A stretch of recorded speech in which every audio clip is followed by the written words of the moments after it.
Salut tout le monde, c'est Anonymal. Aujourd'hui on se retrouve pour une nouvelle vidéo et encore une fois, je suis malade. C'est pour ça que j'ai les yeux explosés et une voix horrible, encore plus que d'habitude. Voilà, je me suis levé ce matin, j'avais envie de mourir. On se retrouve donc pour une vidéo complémentaire de celle que j'avais pu faire en Chine avec OnePlus, dans laquelle j'avais visité leurs usines, etc. Aujourd'hui on va donc déballer et un petit peu parler du OnePlus 6T, mais pas n'importe lequel. J'ai avec moi une boîte et cette boîte contient une édition limitée du OnePlus 6T. Ça veut dire qu'il y a très peu de pièces qui ont été produites. Donc si vous en voulez un, va falloir se dépêcher un peu. J'ai pu, avant de déballer ce produit-là, tester pas mal le OnePlus 6T parce que j'en ai un depuis un petit moment. On va donc pouvoir... Oula, j'ai failli la faire tomber. On va donc pouvoir ouvrir cette boîte pour voir ce qu'il y a dedans.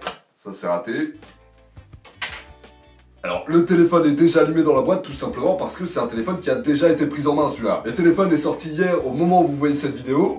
Putain, ma voix. Allô. Du coup, il a fallu que je l'ai un petit peu en avance pour préparer la vidéo. Bref, voilà, il n'y avait pas de blister sur la boîte. Le téléphone est déjà allumé et configuré. Il n'y aura pas non plus ici des écouteurs dans la boîte, alors que quand vous achetez un OnePlus 6T, normalement, il y en a. Je vous ai déjà parlé de ça dans une autre vidéo, c'est une norme en France. Aujourd'hui, les constructeurs sont obligés de mettre des écouteurs dans la boîte de leur téléphone tout simplement parce que c'est la loi. Chez OnePlus, à cause de ça, dans les usines, il y a une ligne de production qui est réservée à la France et qui va servir à rajouter des écouteurs dans la boîte. Le OnePlus 6T que j'avais déjà en ma possession moi était de couleur noire, et la version limitée que j'ai aujourd'hui est un dégradé violet. C'est une couleur qui est assez spéciale qu'ils ont appelée Thunder Purple. Je trouve ça un petit peu plus féminin qu'un téléphone noir par exemple, mais en soi je trouve ça très stylé. Je trouve que la couleur est super bien gérée. Vous aimez ou vous aimez pas, dans tous les cas il y a d'autres couleurs disponibles si jamais ça vous plaît pas. Pour ce qui est du reste de la boîte, vous aurez donc ici une coque qui va vous être offerte en silicone. Ça se fait de plus en plus dans les boîtes et je trouve ça ultra cool d'en fournir. Ça évite de racheter une coque en plus à côté, ce qui est un peu relou. Ici, vous allez avoir pas mal de papier et cette chose là dont j'oublie tout le temps le nom, qui va vous servir à ouvrir le tiroir de carte SIM. Est-ce qu'il reste des trucs là-dedans? Non.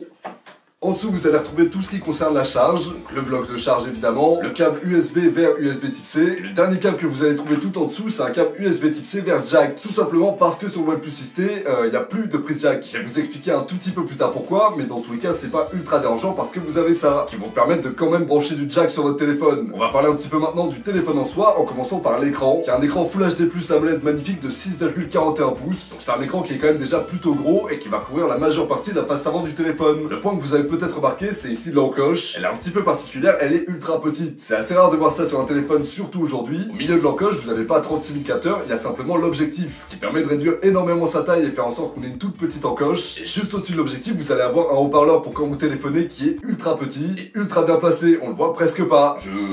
Bah bravo. J'ai failli oublier de le préciser, si malgré la taille de l'encoche vous aimez pas ça, il y a toujours dans les options de quoi la masquer. Et c'est un truc que j'aime pas trop moi personnellement parce que ça fait perdre pas mal d'écran. Il y a un écran sur votre téléphone, autant l'utiliser entièrement. J'ai du mal à comprendre ceux qui veulent la masquer. Et si vous faites, c'est pas grave, je vous en veux pas. Vous êtes juste des énormes teubés qui comprenez rien à la technologie. On dirait une vidéo d'Anonymal. Vous voyez en bas où là? Là où OnePlus a fait un énorme effort, ça va être sur les technologies de déverrouillage. Vous avez une reconnaissance faciale qui est extrêmement rapide. On va la tester.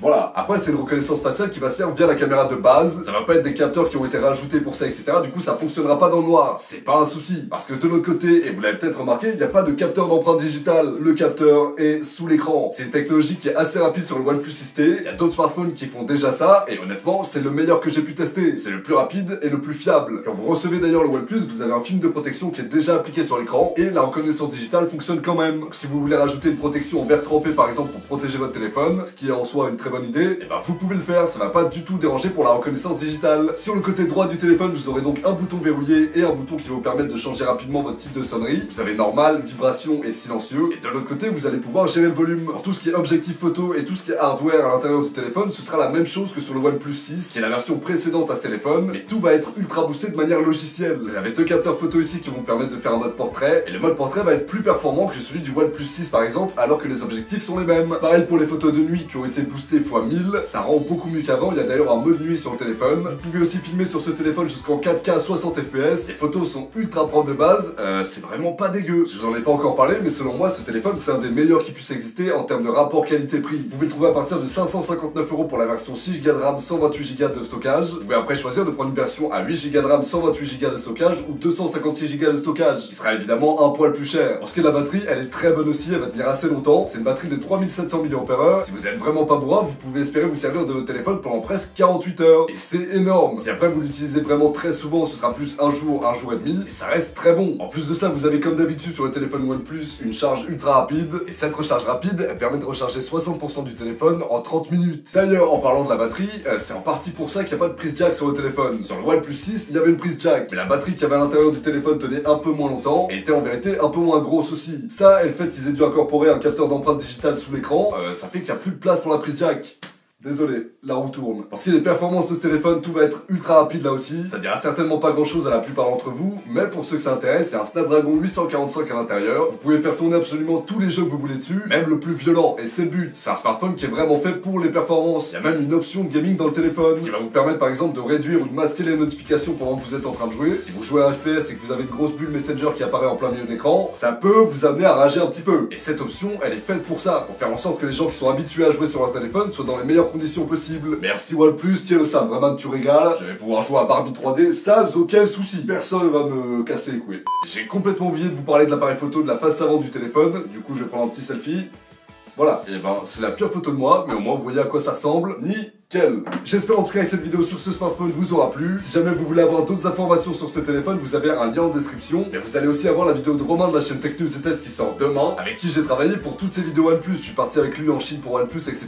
Bref, vous allez aussi avoir du contenu intéressant de son côté, donc je vous laisse sa chaîne en description. Et c'est pas fini, sur Twitter, petit concours pour gagner le OnePlus. Voilà, c'est dit. Si la vidéo vous a plu, n'oubliez pas en tout cas de laisser un like et de vous abonner à la chaîne pour que je puisse devenir riche et célèbre. Si aussi, éventuellement, ça peut m'aider à me soigner parce que là, j'en peux plus. J'ai l'impression d'avoir 8 cancers depuis 2 semaines. Bref, moi, je vous retrouve très bientôt pour une prochaine vidéo. Salut à tous. Ciao!